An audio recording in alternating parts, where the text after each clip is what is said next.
But to the minority leader, my good friend, Senator Alan Peter Cayetano, it is time that we cooperate so that we may get back to legislating. If you have time to go on FB Live, maybe you have time to go on FB Live, maybe you have time to confirm or give the go signal to your minority members. Kasi Mr. President, pabalik-balik na po yung staff ko sa office ni Senator Peter Alan Cayetano para kumuha raw ng go signal nang sa gayon yung kanyang mga members ay ma-elect na sa committee ko. And all of them were saying we're more than happy and willing to sign, pero ayaw ni Senator Cayetano, Alan Cayetano. I don't know anong dahilan niya, bakit niya hino-hostage yung pagiging members ng kanyang mga kasamahan sa committee ko.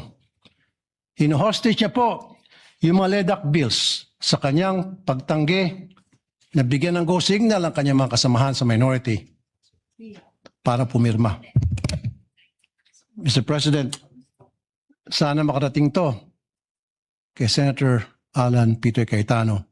Kanina sana kausapin ko po siya, kaso wala po siya dito ngayon. Therefore, I have no choice para dalhin to sa floor. Maraming salamat, Mr. President. Please. We recognize Senator Pia Cayetano. Thank you, Mr. Senate President. Actually, I don't really have to stand anymore because the Senate President already responded in the manner that I believe is becoming of the Senate. Senator Tulfo, madali niyo naman akong tanungin, alam niyo naman kapatid ko si Alan, kung gusto niyang may parating. Huwag na ho kayo magdrama ng mga pa-hostage. Hindi ho tayo ganito dito. And I certainly hope, that you don't set a precedent kasi I don't know the Senate President to be that way. I don't know the Majority Floor Leader to be that way. He happens to be seated beside the former Senate President. The Minority Floor Leader doesn't happen to be here.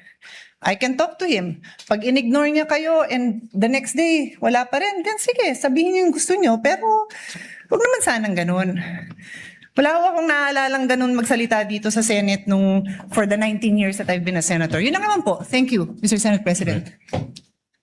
What's the pleasure of Senator Raffy Tulfo? Sandali, Mr. President, ubusin ko muna yung tawa ko. Never po ako nagdrama dito.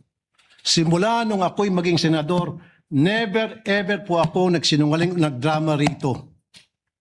Halugugin niyo po yung mga post sa social media. Never niyo ako nakita nagdrama. Alam na lahat ng tao rito. Sino ang nagdadrama? Tumingin muna kayo sa salamin bago kayo magsalita. Salamat po.